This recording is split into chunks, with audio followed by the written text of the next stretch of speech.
Yes, it's another Confessions podcast. That's what this is. Another audio array of terrible tales from the unbelievably sinful Radio 2 listener. This week's concise collection includes a top toupee treat, some motorcade madness, a tincture of tasty tomatoes, and a fancy flirt too far. That is it in summary, but here it comes in all its gruesome detail. The Dean is here, and let's see what we have with Peter Hayes, who sends in tonight's confession. Thank you, Peter. Dear Simon and the forgiving foursome, I write to ask forgiveness for a crime now shrouded by the mists of time, but made no less heinous by the passage of years. Our story begins behind the genuinely ivy-clad walls of a northern boys' grammar school in the late 70s. Its a crumbling facade and traditional approach to education were both embodied in the walking Latin department that was Mr. Hamilton. Mr. Hamilton was a devoted teacher who lived in the school boarding house and divided his time between inspiring young minds to explore the mysteries of classics and cherished foreign holidays to European backwaters with working steam railways. Whilst Mr. Hamilton doubtless looked old beyond comprehension to us boys, it would be probably fair to say he was still on the energetic side of 40, much like the rest of us. Yes. It was difficult to be absolutely sure, as by far the most striking aspect of his appearance was a cranium carpet of unimaginable thickness that adorned his head like a comatose weasel. Now, at the best of times, this is a highly risky accessory for a man in his profession, but given his reserved nature and fringe subject area, he was always going to be an easy target for the kind of light-hearted ribaldry enjoyed by young men in their formative years. It would hardly come as a surprise to you that the nickname of the unquestionable subtlety was ascribed to this unfortunate soul that dogged him throughout his school years. What is going to be the nickname of Mr. Hamilton? What would you say, collective? Well, Wiggy. Very good in one. Well, Was it? Wiggy. Yeah. What were you going to say, Rebecca? Say Rughead. Rughead would have been far too creative. Wiggy. A nickname has to end in an E if you're a boy. One word, so. Yeah.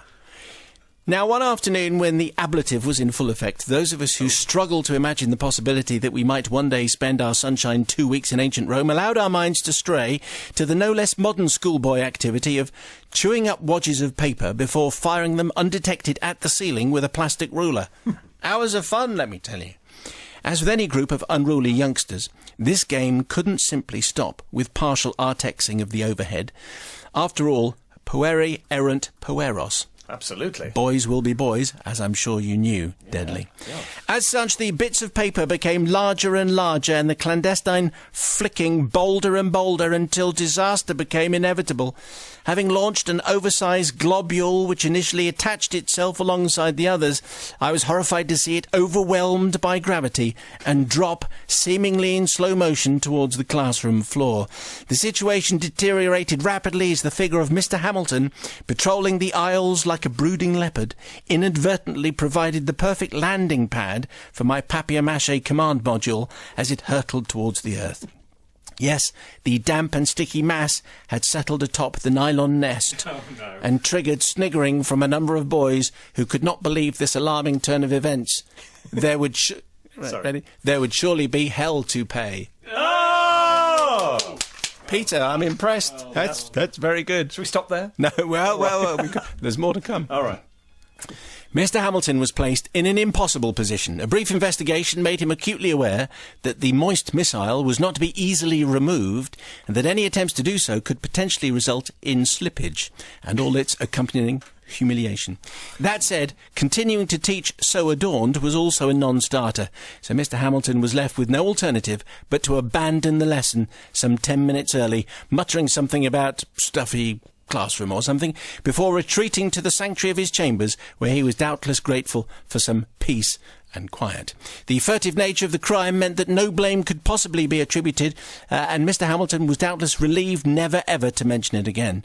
So I need to get forgiveness from my not from my schoolmates who enjoyed 10 minutes of unexpected freedom from their drudgery of our scholastic Shawshank, nor from the other teachers who had their lessons disrupted by Form 2Y thundering prematurely down the corridor, but from Mr. Hamilton himself. Oh. To deal on a daily basis with arrogant 12-year-olds totally convinced of of their unique comedy genius, in spite of the tired, repetitious nature of their output, takes a special kind of patience, and one for which no salary, however large, is sufficient. I imagine Mr. Hamilton has long since retired from his pedagogic duties and could still be travelling the world enjoying the grace and gentility of steam travel. Hare's hoping, says Peter Hayes. Oh. I have to say, on the for the basis of hell to pay, Yeah. I reckon probably forgiveness there. Splendidly, schoolboy pranks a go-go, and girls would never do anything like that. But chewing up bits of paper, spitting them onto the roof, what do you think, Rebecca? I really feel sorry for Mr. Hamilton because he wore a toupee or a wig or whatever, and obviously, you know, that was just really humiliating for him. And for him not to even mention it and have to creep out. I know, I just think boys can be so cruel, especially at that age, and girls. So, yeah, I feel sorry for him, and it probably traumatised him for life. Probably never got over it. Do you think? So I'm not going to forgive. OK, it's not looking good, Peter, so far. Let's see what Deadly means. Oh, I totally forgive. This is a writing exercise, this whole thing. Otherwise we wouldn't have had cranium carpet, brooding leopard, nylon nest, scholastic Shawshank, all of those marvellous Scholastic things. Shawshank was rather good. I reckon Peter Hayes, not his real name, probably a journo. Absolutely. And I don't think Mr. H was that. He wasn't hugely embarrassed, and he dealt with it very well. He decided, well, I'm going to disappear. He could have walked out. Just walked out, gave him 10 minutes off. What a lovely way to end a story. So, yeah, I forgive you. That was the result. That was brilliant. Well done, Wiggy. Right, let's... Here we go. Well, do you know what? I mean, ordinarily, because, frankly, you know, Hamilton's got it coming, hasn't he? I mean, you're wearing a toupee in a What else can he very do? posh boys' school, where something was bound to happen. It has a Had it crumbling coming. facade, isn't it? Yes, a crumbling facade with its ivy clad and it's Steeped in- entitled. Anyway, I'm not going to get into that. I am going to say he had it coming. However, for the use of two puns and quoting Latin in the course of your story, yeah, you definitely are. In fact, not only are you journalist, I'm going to place money that you're a sub-editor, and for that reason alone, you are not forgiven. Pueri errant pueros. Yeah, exactly. Oh, look at me brilliant. with my Latin. Here's a confession. By the way, Pauline, it's very nice to have you back in our... Thank you. In the collective. I'm quite sanguine these days, so perhaps I'm feeling more generous. Well, we'll see. Dr. Danny sends in tonight's tale. Thank you, Dr. Danny. Dear Simon and the Caring Collective, slightly astonished to find myself a fully qualified doctor, I moved to take up my first post as a surgical house officer. This sounds as though we've joined a story halfway through, but we haven't. This is how he starts. He's a surgical house officer. Having enjoyed a Royal Air Force cadetship whilst at medical school, I also found myself promoted from pilot officer to flying officer. You see, we're keeping with the military theme. With my first salary cheque burning a hole in my pocket, I met and fell in love with a burgundy Triumph Stag, which I bought on site and named Lucretia McEvil. Lucretia, great. Lucretia McEvil. Why would you name a car? Well, I'm assuming it's a Sisters of Mercy reference. Sorry, I just caught up. obviously. It's a car. It's Yes, a car. A Triumph Yeah, of course, Stag. it's What a do you car. think? Is it a A wildlife? motorbike? I had no idea. It's a car. My surgical registrar, a couple of rungs higher up the medical ladder, took one look at Lucretia and opined that she would attract a lot of attention, both from girls, good, but also from the Rozzers, bad. He advised me to obtain a kidney donor box from the cupboard in the back of theatres to keep in my boot. I thought this was a good idea. The rather impressive box, labelled Live Human Organs for Transplantation, rattled about in Lucretia's boot for a couple of months. Then, during a run back to Birmingham to see some med students, I gave Lucretia her head on a long straight road leading out of Hereford. As my speed slowly wound up, out of the corner of my eye, I saw the shark-like nose of a police 3.5-litre Rover parked in a hidden lay-by. But it wasn't parked for long. Sadly, Lucretia's rather poor braking performance gave me time to think. Having eventually come to a stop... How long did it take? Eventually. With the flashing, wailing police car stopping behind me, the policeman got out, tapped on the window. Step out the car, sir. Oh, here we go. Yeah. Could you open your boot, sir? I did both things. This was a disaster, of course. I'd been rumbled and humiliation beckoned. Anyway, then the policeman said, "Is this what I think it is?" He was holding up the organ box. Yes, I replied truthfully. You going to hospital? Yes, I replied equally truthfully. Well, you should have said the policeman. And then he exclaimed and called over his shoulder whilst running back to his car, "Follow us, sir."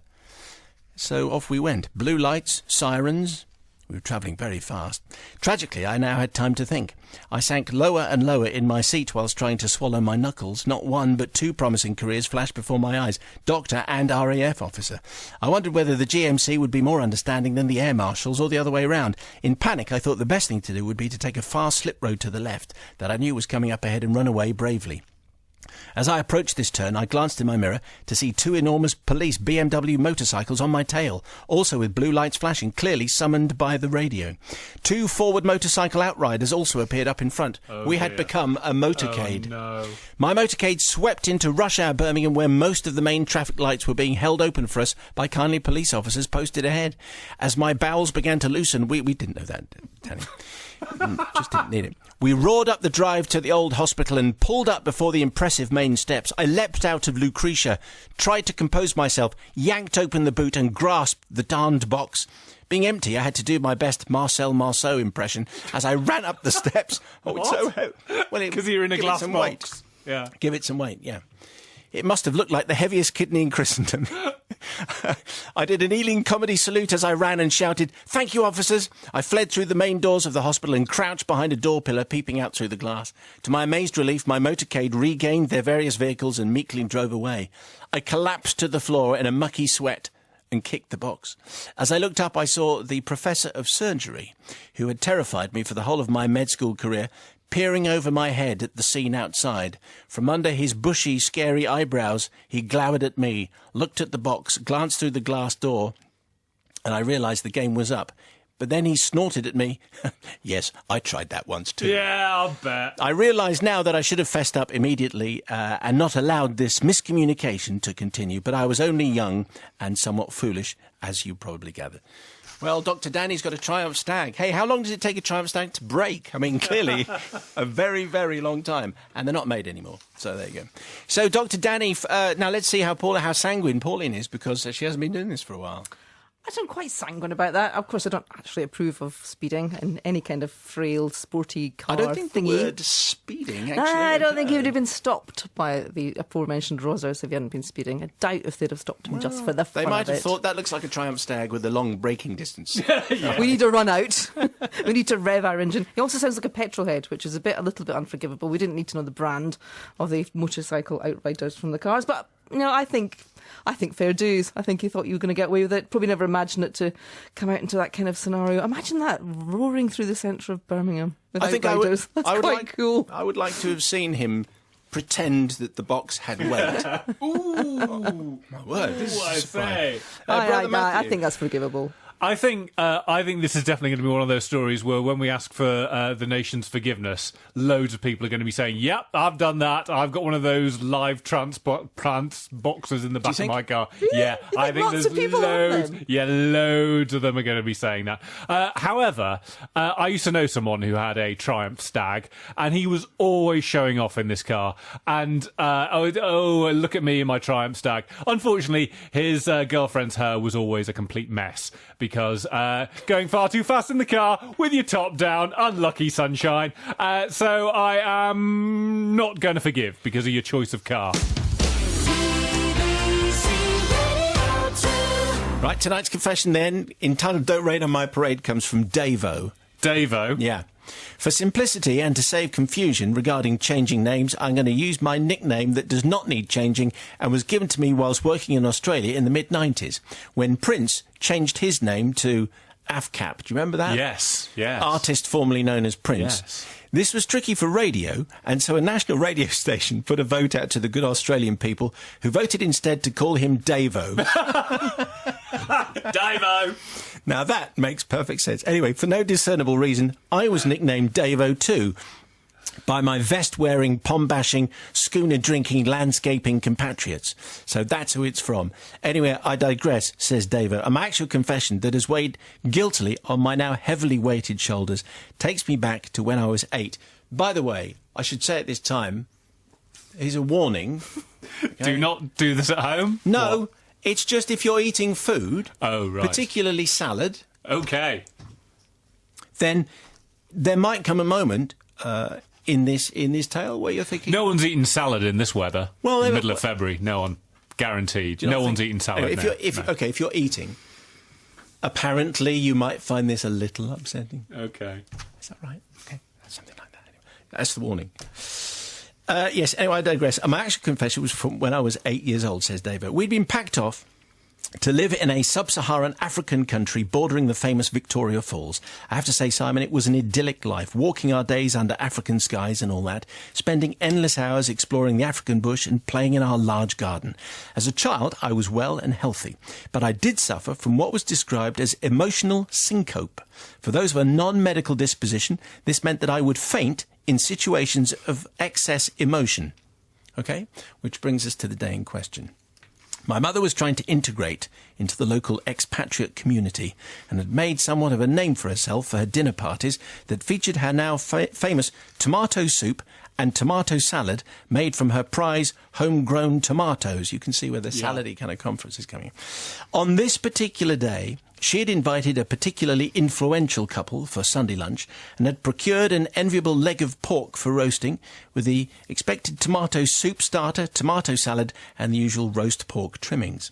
Now, on this particular visit, a request to look at the famous tomatoes growing was requested by this influential couple, and my mother, being intent on charming our guests, diligently agreed. En route, our guests were guided through the pawpaw and mango trees, which opened up onto the now legendary tomato patch, with a small 8-year-old boy relieving himself all over the prime, delicious, regionally famous sun-ripening tomatoes. Well, Simon, I'm not sure what... That's the warning thing, okay? I am not sure my memory is sufficiently accurate to precisely describe exactly what my mother shouted, but what I do remember is her running over to me in a reputation-ruining type rage, smacking me on the rear, hideously frowned on now, I believe, and in my excessively emotional state, I duly fainted, because that's what I was prone to do, as I explained. The rest of the day, Simon, I have pieced together from snippets regaled from my parents and friends from that rather ill-fated day. The influential couple... through British stiff upper lipness and impeccable manners, stayed for the roast leg of pork, although the famous tomato soup was left to go cold, and the tomato salad went limp. Yeah. My fainting, again in true British style, was largely ignored, but my parents' reputation amongst the local expatriate hoi polloi was quite frankly mud, and my mother's tomato-growing career was over. On a positive note, though, we were thoroughly embraced by the real local community and continued with our now even better lives under African skies, now mostly excluded from the general expatriate social calendar. So you may well be wondering what I need to confess, really. Well, let me confess right now, here at your collective's confessional knees, that this was not the first time that I had to relieve myself on those tomatoes. In fact, seeing as we're being all confessional today, I had relieved myself on that tomato patch and those tomatoes on many, many occasions. In fact, the first thing I would do on waking in the morning would be to visit the tomato patch, and I would save my wheeze until I could visit the tomato patch as well as those opportune times when I was just passing and no one was about. So you see now, and it's very clear, I seek forgiveness from all of those who enjoyed my mother's tomato soup and particularly the tomato salad prior to that ill-fated day. Though I will say in my defence that after thorough and rather guilt-ridden research, it is, I believe, a technique sometimes used by competition vegetable growers to maximise size and appearance, and may account for at least some of the success of my mother's albeit brief tomato-growing career.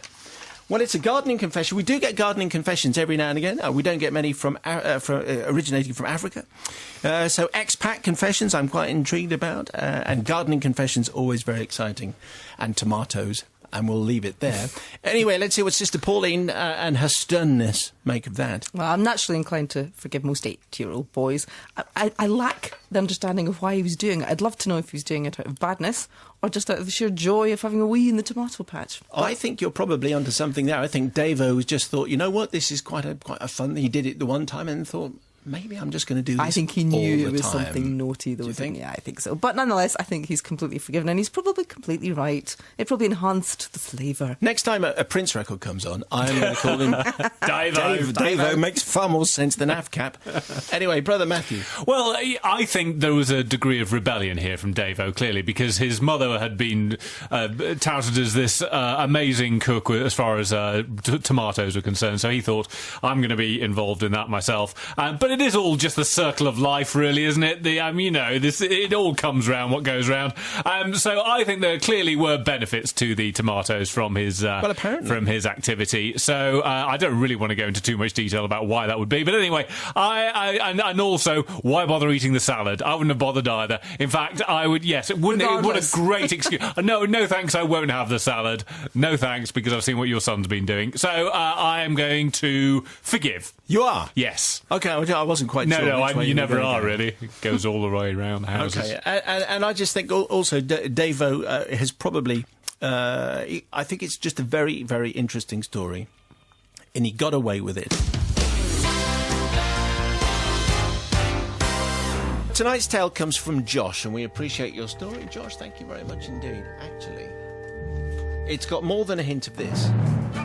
Oh, I love this. This is such a great theme. Yeah, okay, well, we'll lose that there then. Oh, right. So I've been listening to a recent confession where impromptu games were being played in a bank out of office hours. I was reminded of an incident that happened nearly 20 years ago, something which I am not very proud of. And it's for this reason that I throw myself upon the mercy of the hopefully forgiving collective. Back in the late 90s, I worked in an outdoor pursuit store. It was the kind of place that sold top-end skiing, climbing and hiking gear, the kind of place where hiking socks cost £25, the kind of place that had staff who had skied the steepest slopes and climbed the highest rock faces. I, however, was not one of those types of people. Whilst other staff members would spend their weekends camping in Wales or Scotland, I spent mine in the pub. Somehow I had managed to become the assistant manager of the store. To this day, I don't know why they decided to make me assistant manager. It is possible, though, that whilst the manager was hanging by his fingertips from some piece of granite in the middle of nowhere, they needed a second key holder in case of out-of-hours emergencies. Somebody who could be contacted by phone if need be, somebody who would attend if the burglar alarm went off in the middle of the night. So this one particular Saturday night, my responsibility as key holder was called upon. Whilst everyone else at work had been discussing going to Aviemore or Llanberis or the Cheddar Gorge, I was off to the pub with friends. On the walk home, my swanky mobile phone rang. Yes, I did have a mobile phone because I was the assistant manager, don't you know. Anyway, so it rang, and it was the store's alarm company. The alarm had been activated, and they tried calling the manager, but there was no answer. So it was me who had to attend. Once I got to the store, I quickly realised that it was a false alarm, and despite my only ever so slightly inebriated state, I could see that one of the sensors had developed a fault. I called the alarm company, who said that they would have to send an engineer to fix it. Currently, there is a 5 to 6 hour wait, the rather unhelpful woman said on the other end of the line. 5 or 6 hours? I couldn't go home and leave the store without a working alarm, so I resigned myself to spending the night in the shop. Now, the store didn't open on Sundays, and Monday was my day off, so I'd have to spend most of my weekend there. It was now about 12:30 a.m, and the engineer would not be here until 6 o'clock. So what could I do in the shop until then? Well, firstly, I set up a game using a plastic camping plate as a frisbee and a tower of shoe boxes as a target. Next, I lay on a large bin bag and pulled myself across the floor using ice axes, pretending that I was ascending a vertical ice face. Right. I also skied down the stairs. Oh, hang on, here we go. Well, we'll do a bit of this. I also skied down the stairs from the stockroom into some empty packing boxes at the bottom. Whoa, wow, look at me. But very soon it began to tire. Did I mention I'd had a few drinks? Well, I was starting to feel a little bit sleepy. And what do you do when you're stuck in a storeroom full of sleeping bags and tents and you're feeling sleepy? Well, of course, it was time for some impromptu camping. There were some tents on display already. I found the cosiest looking sleeping bag I could find and I set up camp. What an adventure this would be! Now, I was aware that because I'd spent most of the evening in a smoky pub, my clothes would be smelling. So not wanting to transfer this smell to the sleeping bag, I decided to strip down to my boxer shorts before getting into bed. How responsible, I thought to myself. Anyway, soon enough, I was fast asleep. Suddenly, I was rudely awakened by a bang at the door. The 5 hours had passed by. The sun was starting to rise and the engineer was banging on the door. Panicking, I jumped up, pulled on my clothes and went downstairs to open the door. The engineer was there for no more than 20 minutes, but at least he had fixed the alarm and I could finally go home. I tidied up my campsite, packed away the sleeping bag and tootled off home. And when I got there, I realised that something rather worrying had happened. You'll remember I'd stripped down to my boxer shorts before going to sleep. You'll also remember that I'd picked up the cosiest sleeping bag that I could find. Well, it seems that in my slumber I had overheated slightly and I must have removed my underwear. Oh, I say. Because they weren't on the floor when I tied it up. The only conclusion I could come to was that they were still in the sleeping bag. The sleeping bag I had packed away and put back on display ready for sale. I would obviously need to get in before anybody else to recover them on Monday, but I was off on Monday and I couldn't go back on Sunday because it would be recorded by the automatic log on the alarm. OK, sit tight, say nothing, recover them on Tuesday. That was my plan. I got in as early as I could, headed for the sleeping bags. Rather predictably, it wasn't there. It was, after all, the cosiest sleeping bag of all and came recommended by all the staff, me included, although now I was going to keep quiet about that. I hurriedly checked the other sleeping bags, but I knew that I wouldn't find my pants in there. This was torture. What had become of my boxers? A little later in the day, I was chatting to one of my colleagues, we'll call him Mark, who told me of the most gorgeous girl he had served the other day. She was off to Canada for 6 months and had realised at the last minute that her sleeping bag was not going to be up to the harsh Canadian winter. He had used all his charm to steer her towards the cosiest sleeping bag in the store. He had even told her that he could personally recommend this bag, as he had one very similar. He'd even given her 15% off because he fancied her. According to Mark, she'd been quite receptive to his flirting, but he discovered at the end of their conversation that she was off to Canada that very night. However, she had agreed to call back when she'd arrived in the country. Much, much later, however, we discovered that when she found the pants in her sleeping bag, she thought they were part of Mark's weird flirting technique. And needless to say, she never ever called back. I need forgiveness from the girl who probably stretched out her legs one night and found my pants tickling her toes. I also seek forgiveness from Mark, whose chance of true love was scuppered by some abandoned underwear. If it helps my case, I should add that these were my best Saturday night pants, and I had lost them for good. Oh dear. Anyway, it's a heart-warming story, really, or a toe-warming story. He thought he'd lost his pants, and he knew precisely where they were, and a beautiful Canadian had taken them and presumably disposed of them, and never went back to Mark, and Sister Pauline speaks for the nation. I don't forgive him because I can imagine fewer things more gross than somebody else's stinky post-pub Saturday night underpants, lucky or otherwise, at the bottom of your spanking new They were Saturday sleeping best bag, pants. They were new on. in his opinion. But mostly I don't forgive him for being so dopey as to not notice he was not wearing his pants when he got dressed the following morning for the engineer arriving. How could you not notice that? How could you not notice Well, he was in a hurry. Well, no one's in that much of a hurry. No, not forgiven. OK, Josh, that's not a good start. Let's see about the novice. Yes. Full of holes. Full of holes is this one, probably like the underwear. I'm not going to understand a word you say, I know that, but carry on. The off-piece slops quaffer, but is Josh. So his underpants came off somehow during the night Yes, that well, he was hot. unaware of, when he was hot. You've just painted a picture that just got worse. There you go. And then, also, this girl, 15% off, she did well, and Mark, they gave, but she never returned because she thought it was part of the weird chat-up technique. How do they know that this was the reason? Don't know. The whole thing doesn't stack up. Lots of weirdness going on. Yes. I mean, well done for skiing down. And I think on that occasion, Josh, you're weird. I don't know what you're up to now in your life, but you're definitely not forgiven. Do you think it's common practice to get a discount if the person who's serving you fancies you? Yeah. I frequently do. Is that right? In my own head. Hello. All right, here's Matthew now. Well, yeah, here's some news. She was never calling back. She was only flirting with him to get the 15% discount. I think anyone listening to that story knew that was what was happening. And I was trying to think to myself, well, if I'd bought a sleeping bag and I'd found free pants at the bottom, I don't think I'd have been disgusted by It's a bonus. particularly Saturday night pants. This week, free pants. Exactly, free pants have come with us and my 15% discount. I shall return to that store.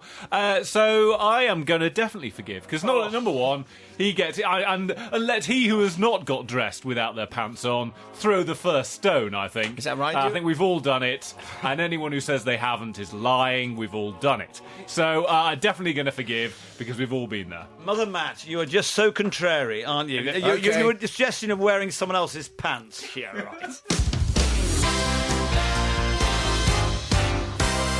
Well, they were this week's confessions. Who did you forgive? But also, not only tell us that, tell us your story, because you've got loads. Come on, the one you've been thinking about. confessions@bbc.co.uk. More domestic dramas for you next week. Don't forget to download the Weekly Mayo, available now and every Thursday.